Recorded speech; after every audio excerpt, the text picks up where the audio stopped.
প্রতিটা ডাইনামিক লিডারের প্রতি আন্তরিক শ্রদ্ধা জানাচ্ছি এবং আমার সম্পূর্ণ টিম মেম্বার সহ এখানে উপস্থিত প্রতিটি জুনিয়রকে আন্তরিক ভালোবাসা জানাচ্ছি এবং জানিয়েই আমি আমার বক্তব্য শুরু করছি। তবে তার আগে যেটা না করলে নয়, আমি সর্বপ্রথম ধন্যবাদ জ্ঞাপন করতে চাই আমার সৃষ্টিকর্তা এবং এখানে উপবিষ্ট আমার পিতামাতাকে, কারণ তাঁরা যদি আজকের আমাকে ভূমিষ্ঠ না করতেন আজকে শুভ এখানে কিছুই নয়। নেক্সট আমি ধন্যবাদ জ্ঞাপন করতে চাই আমাদের এই টিএন সাবজেক্টের যিনি প্রতিষ্ঠাতা মিস্টার লিজিন ইউয়ান স্যারকে। কেন কিনা আজকে যদি ওই মানুষটা এই সাবজেক্টটাকে প্রতিষ্ঠা না করতেন তাহলে কিন্তু আমার মতো একটা নিম্ন মধ্যবিত্ত ঘর থেকে উঠে আসা একটা ছেলে আজকের এখানে দাঁড়াতে পারতেন না। নেক্সট আমি ধন্যবাদ জ্ঞাপন করতে চাই যে মানুষটাকে, যিনি এই টিএনসিতে আমার মেন্টর হিসাবে, আমার গুরু হিসাবে আমাকে সাপোর্ট করে গেছেন, যে মানুষগুলো তার নাম হচ্ছে মিস্টার গফুর লস্কর স্যার এবং সাবিনা ম্যাম। এনাদেরকে ধন্যবাদ জ্ঞাপন করতে চাই অন্তরের অন্তঃস্থল থেকে, কারণ টিএনসি এনারা যদি আমার পিতামাতা হিসাবে কার সাপোর্ট না করতেন আজকে শুভ এখানে দাঁড়াতে পারতেন না। এবং অতঃপর আমি ধন্যবাদ জ্ঞাপন করতে চাই আমার, যাদের কথা অ্যাকচুয়াল না বললে নয়, যাদের কথা না বলার মানে নিজেকে অপরাধী বোধ হবে, তো আমি ধন্যবাদ জ্ঞাপন করতে চাই আমার ইন্টেরিয়র অল টিম মেম্বার্সকে। কারণ দেখুন এই টিম মেম্বার্সরা অক্লান্ত পরিশ্রমে আজকে শুভ এখানে যেটা আছে দেখছেন, শুভ একার জন্য কিছু হয়নি, আজকে শুভ এখানে যেটা আছে তার পুরো টিমের জন্য হয়েছে। তাই আমার সমস্ত টিম মেম্বার্সদেরকে অসংখ্য ধন্যবাদ জানাতে চাই এবং ওনাদের জন্য সর্বোপরি সবাইয়ের জন্য একটা বিগ ক্ল্যাপিং চাই। যদি বলেন যে আজকে আমি এখানে কাজ করছি, এই ধরুন 12 মাস মানে 14 মাস মতো বয়স হচ্ছে আমার টিএনসে, এবং এই সময়ের মধ্যে আগের বারেও আমি বিবিএসে এসেছিলাম, আজ থেকে 6-7 মাস আগে একটা বিবিএস হয়েছিল। জানলে অবাক হবেন, সেই বিবিএসে আমার কোনো র্যাঙ্ক ছিল না। সেই বিবিএসে আমি ফার্স্ট টাইম এসেছিলাম, সেই পিছনের একটা সিটে আমি বসেছিলাম এবং আমি এখানে দেখেছিলাম যে প্রচুর মানুষ এখান থেকে অ্যাওয়ার্ড নিচ্ছেন, প্রচুর মানুষ এখানে অনেক টিম মেম্বার নিয়ে আসছেন এবং অনেক বড় বড় অ্যাচিভমেন্ট করছে। তো আমিও স্বপ্ন দেখেছিলাম, আমিও প্রতিজ্ঞা নিয়েছিলাম হল থেকে বেরোনোর আগে যে যদি বেঁচে থাকি তাহলে এর থেকে বড় কিছু একটা করে দেখাবো। এবং সেই বিবিএসে জানলে অবাক হবেন, আমার সাথে এসেছিল কিন্তু মাত্র 7 জন টিম মেম্বার, আর আজকের ডেটে দাঁড়িয়ে আমার সাথে 120 জন টিম মেম্বার। গর্ব হয় এটা ভেবে যে একটা সময় যে মানুষটা আমি আগের বিবিএসে আমি পিছনের সারিতে বসেছিলাম, সেই ছেলেটা আজকের আপনাদের নিজের অক্লান্ত পরিশ্রমের ফলে কিন্তু আজকের আমি এখান থেকে শুধু নিজে একটু স্ট্রাকচারের জন্য 6 স্টার র্যাঙ্কে রয়েছি, কিন্তু আমার নিজ থেকে 3টে মানুষকে 7 স্টার র্যাঙ্ক অ্যাচিভ করিয়েছি। সব থেকে বড় কথা, এই যে মানুষ সর্দারকে বললেন, ওনাকেও আমি অ্যাচিভমেন্ট করিয়েছি। অবশ্যই ওনার অনেক অবদান রয়েছে, কিন্তু ট্রেনিং সেট আপের দায়ভার আমরা থাকছি। এবার আমার টিম মেম্বারসদের থেকে, আমার এই ইন্টেরিয়র টিমটা থেকে, টিমের বয়স খুব বেশি নয়, কিন্তু আমার এই ছোট্ট সময়ের মধ্যে আমি টিম থেকে কি করেছি যদি একটু বলতে চাই, একটু তুই বলি নাকি?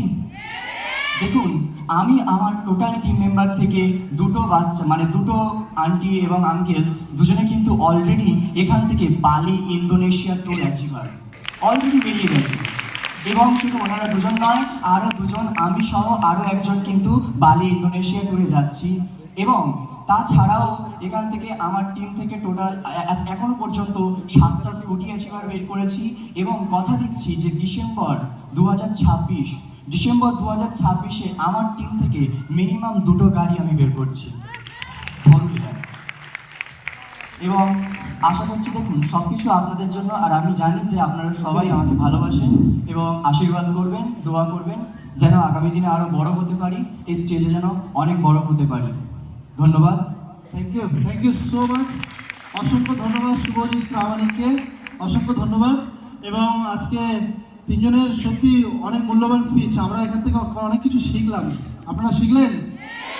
আজকে শুভর আমার মনে আছে, ও আমার খুব একটা কাছেরই জুনিয়র, ও আমার প্রোগ্রামের শেষে আমার গাড়ি পিছনে আছে, তো ওখানে গিয়ে ওর 6-7 জন মেম্বারকে নিয়ে আমার সাথে কথা বলাতে গেছিল নভেম্বর বিবিএসে, আজ থেকে 6 মাস আগে।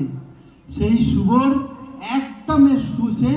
একটা মেম্বার মানসী আন্টি, মানসী সর্দার, জানাকে দেখলেন একজন মহিলা ফরেন ট্যুর অ্যাচিভার, শুভরই ডাউনলাইন, শুধু ওনার আইডিতে 300+ আজকে মানুষ জয়েনিং। মানে কল্পনা করা যাচ্ছে না। এবং মানসী আন্টি মনে হয় সামনে বিবিএস এসেছিলেন, হ্যাঁ এসেছিলেন।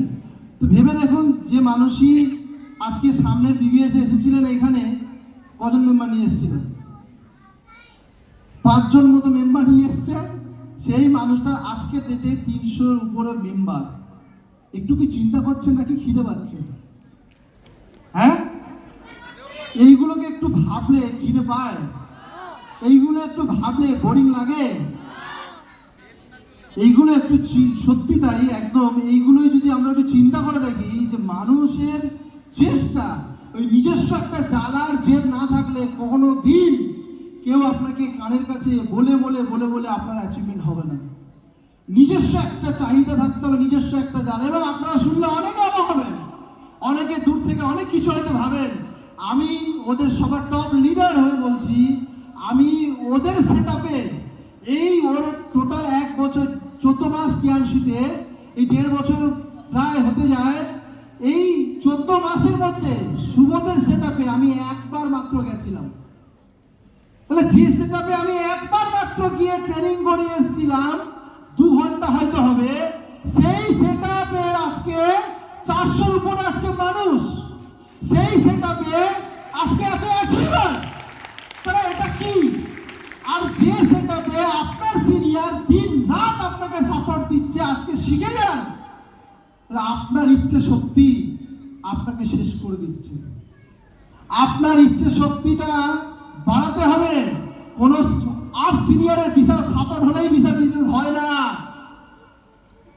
আজকে আমি ওদের সেটআপে 14 মাসে একবার গেছি। আজকে ওর কাছে ছাড়া আমার নাম্বার, ওর টোটাল টিমে 300-400 মানুষের কাছে আমার নাম্বার ওর কাছে ছাড়া আর কারোর কাছেই নেই, ইভেন এই মানসী আন্টির কাছেও নেই। তাহলে কোনো কথা হয় না। সেটআপে গিয়ে বিশাল সাপোর্টের ব্যাপার নেই, তাহলে কি করে করছে? নিজেকে জিজ্ঞেস করুন। আর যেদিন সঠিক উত্তর পাবেন, ওই সঠিক লাইনে আপনি দৌড়ান, আপনিও কিন্তু এরকম ইতিহাস বানাবেন। থ্যাংক ইউ সবাইকে। আসন গ্রহণ করতে বলবো। Thank you so much.